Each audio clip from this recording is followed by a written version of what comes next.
An Anti-Suffragist Monologue by Marie Jenny Howe.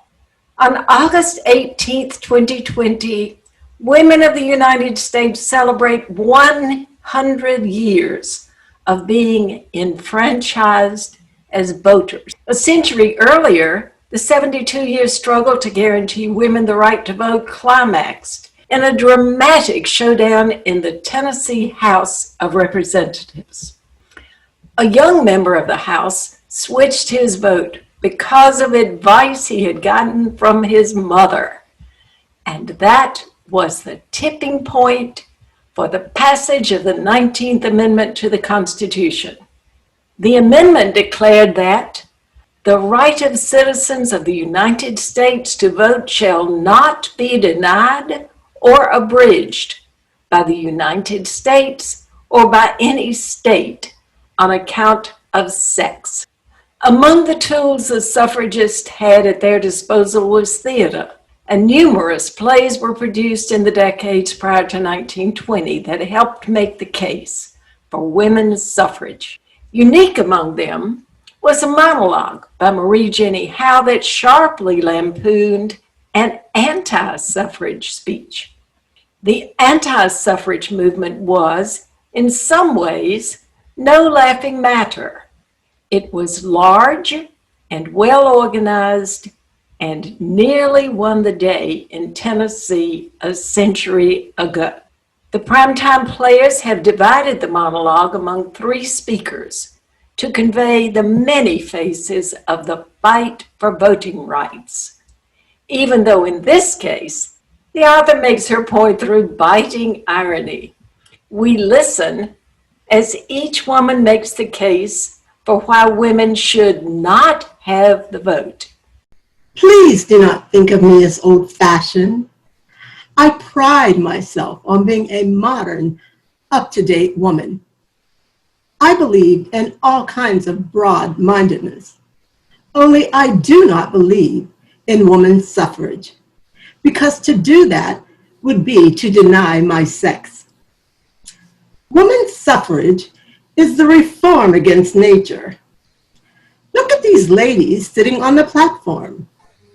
Observe their physical inability, their mental disability, their spiritual instability, and general debility. Could they walk up to the ballot box, mark a ballot, and drop it in? Obviously not. Let us grant, for the sake of argument, that they could mark a ballot. But could they drop it in? No. All nature is against it. The laws of man cry out against it. The voice of God cries out against it. And so do I. Enfranchisement is what makes man, man. Disfranchisement is what makes woman, woman. If women were enfranchised, every man would be just like every woman, and every woman would be just like every man. There would be no difference between them. And don't you think that would rob life just a little of its poetry and romance? Man must remain man. Woman must remain woman.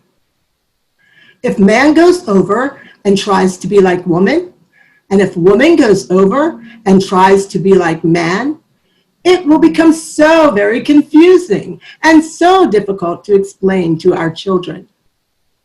Let us take a practical example.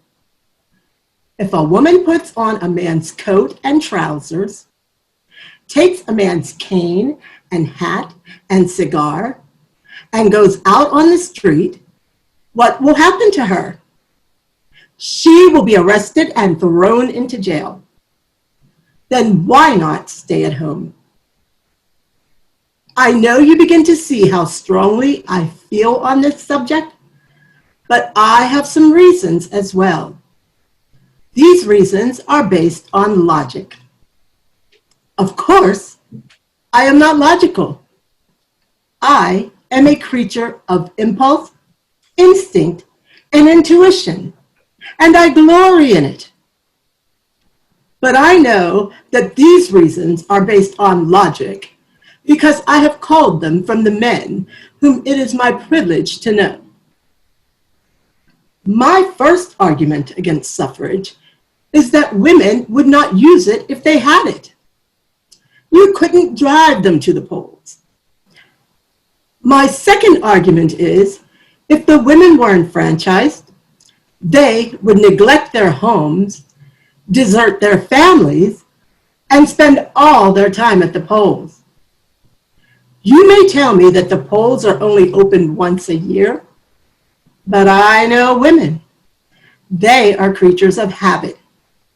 If you let them go to the polls once a year, they will hang around the polls all the rest of the time. I have arranged these arguments into couplets. They go together in such a way that if you don't like one, you can take the other. My second suffragette couplet is this. If women were enfranchised, they would vote exactly as their husbands do, and thus simply double the existing vote. On the other hand, if women were enfranchised, they would vote against their husbands and create family quarrels, dissension, and divorce. My third anti-suffrage couplet is this. Women are angels. Many men have called me an angel, and I have strong instincts to believe that it is true. That is why I am anti, because I want to be an angel, and with the angels stand. And if you don't like that argument, how about this one? Women are depraved. They would introduce into politics a vicious element that would ruin our national life. My fourth anti-suffrage couplet. Women cannot understand politics. Therefore, there would be no use in giving them political power because they would not know what to do with it. On the other hand, if women were enfranchised, they would rapidly mount into power, take over all the jobs from all the men, and soon there would be women governors in all the states, and there would be dozens of women as president of the United States. Fifth anti-suffrage couplet. Women cannot band together. They are incapable of organization. No two women can even be friends. Women are cats. On the other hand, if women were enfranchised, we would have all the women banding together on one side and all the men banding together on the other side, and there would follow a sex war which might end in bloody revolution. Just one more of my little couplets. The ballot is greatly overestimated. It has never done anything for anybody. Lots of men tell me this. And the corresponding argument is the ballot is what makes man man. It's what gives him all his dignity and all of his superiority to women. Therefore, if we allow women to share this privilege, how could a woman look up to her own husband? Why, there would be nothing to look up to. I have talked to many women suffragists, and I find them very unreasonable. I say to them, here I am, convince me. I ask for proof. Then they proceed to tell me of Australia and Colorado and other places where women have passed excellent laws to improve the condition of working women and children. But I say, what of it? These are facts. I don't care about facts. I want proof. Then they quote the 8 million women of the United States who are now supporting themselves, and the 25,000 married women in the city of New York who are self-supporting. But I say again, what of it? These are statistics. I don't believe in statistics. Facts and statistics are things which no truly womanly woman would ever use. I wish to prove anti-suffrage in a womanly way. That is, by personal example. This is my method of persuasion.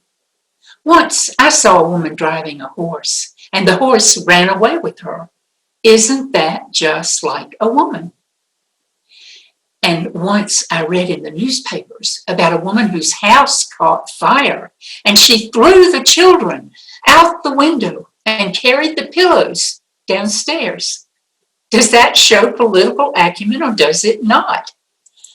Besides, look at the hats women wear. And have you ever known a successful woman governor of a state? Have you ever known a really, truly successful woman president of the United States? Well, if they could, they would, wouldn't they? Then if they haven't, doesn't that show they couldn't? As for the militant suffragettes, they are all hyenas in petticoats. Now, do you want to be a hyena and wear petticoats? Now, I think I have proved anti-suffrage, and I have done it in a womanly way. That is, without stooping to the use of a single fact or argument or a single statistic. I am the prophet of a new idea. No one has ever thought of it or heard of it before. I well remember when this great idea first came to me. It waked me in the middle of the night with a shock that gave me a headache. This is it. Woman's place is in the home. Is it not beautiful as it is new? New as it is true. Take this idea away with you. You will find it very helpful in your daily lives. You may not grasp it at first, but you will gradually grow into an understanding of it. I know the suffragists reply that all of our activities have been taken out of the home. The baking, the washing, the weaving, the spinning are all long since taken out of the home. But I say, all the more reason that something should stay in the home. Let it be woman. Besides, think of the great modern invention, the telephone. That has been put into the home. Let woman stay at home and answer the telephone. We antis have so much imagination. Sometimes it seems to us that we can hear the little babies in the slums crying to us. We can see the children in the factories and mines reaching out with their little hands to us, and the working women in the sweated industries, the underpaid, the underfed women, reaching out their arms to us, all crying as if in one voice, save us from women's suffrage. Well, may they make this appeal to us, for who knows what women's suffrage might not do for such as these. It might even alter the conditions under which they live. We antis do not believe that any conditions should be altered. We want everything to remain just as it is. All is for the best.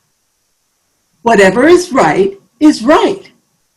If misery is in the world, God has put it there. Let it remain. If this misery presses harder on some women than others, it is because they need discipline. Now, I have always been comfortable and well cared for. But then, I never needed discipline. Of course, I am only a weak, ignorant woman. But there is one thing I do understand from the ground up, and that is the divine intention towards women. I know the divine intention towards women is let her remain at home. The great trouble with the suffragists is this: they interfere too much. They interfere too much. They are always interfering. Let me take a practical example. There is in the city of New York a nurses' settlement with over 60 trained nurses who go forth to care for sick babies and bring pure milk.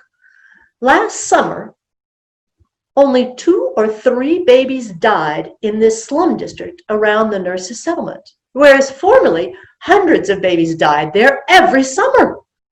What are these women doing? Interfering with the death rate. Now, what is their motive in so doing? They seek notoriety. They want to be noticed. They are showing off. And if 60 women who merely believe in suffrage behave in this way, what may we expect if all women are enfranchised? What ought these women to do with their lives? Each one ought to be devoting herself to the comfort of some man. You say they are not married.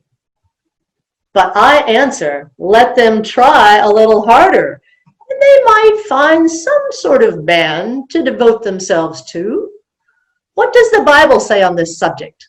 Seek, and ye shall find. Besides, when I look around at men, I don't think God meant us women to be too particular. Let me speak one word to the sister women here today. Women, we don't need the vote to get our way. Now, don't misunderstand me. Of course, I want us to get our own way. That is what we are here for. But do it indirectly. If you want a thing, tease. If that doesn't work, nag. If that doesn't work, cry. Crying always brings them around. Get what you want. Pound pillows. Make a scene. Make home a hell on earth. But do it in a womanly way. That is so much more dignified and refined than walking up to a ballot box and dropping in a piece of paper. Can't you see that?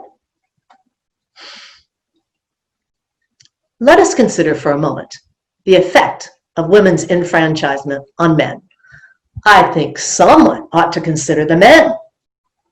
What makes husbands faithful and loving?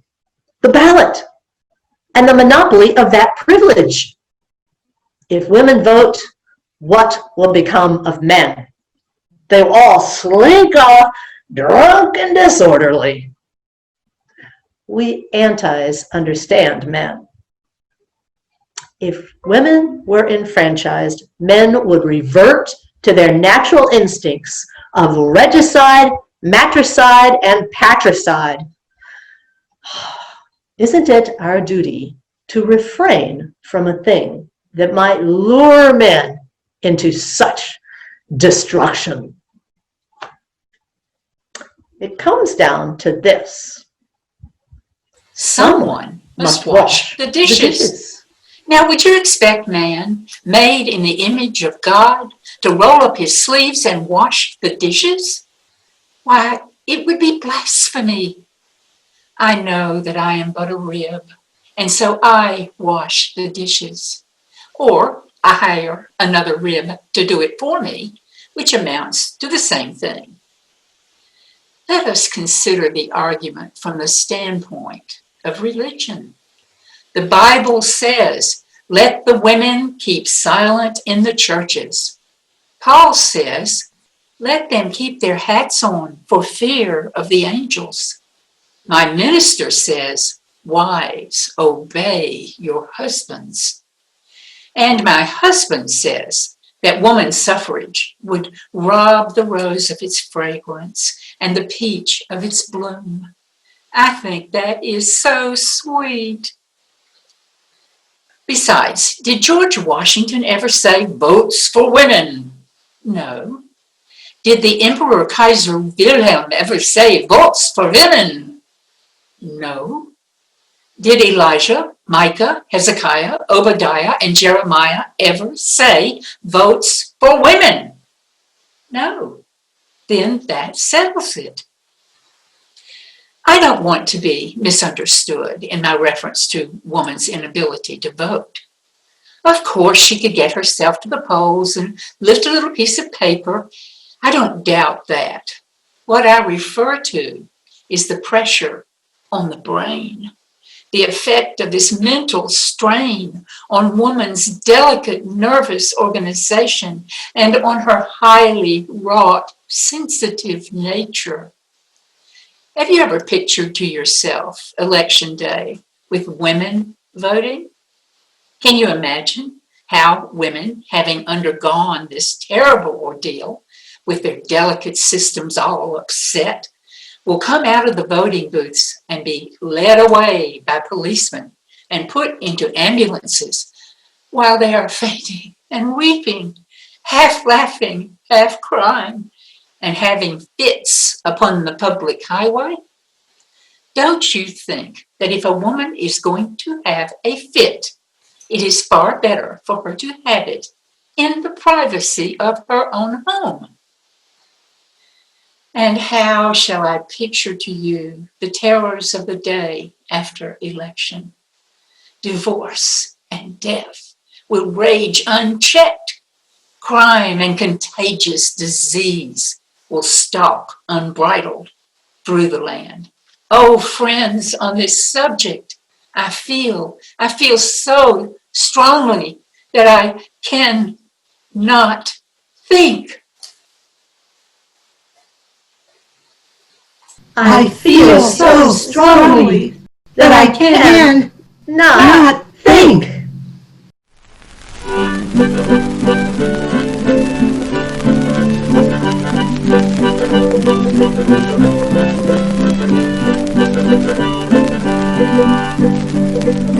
Some fine morning we'll all awake to find the stand that the women will take. They'll change this world all upside down. We'll have a lady mayor in every town. They'll spend all the money we poor men make to run the country. They'll undertake to say that the men do not advance. So think it's time that the women have the pants.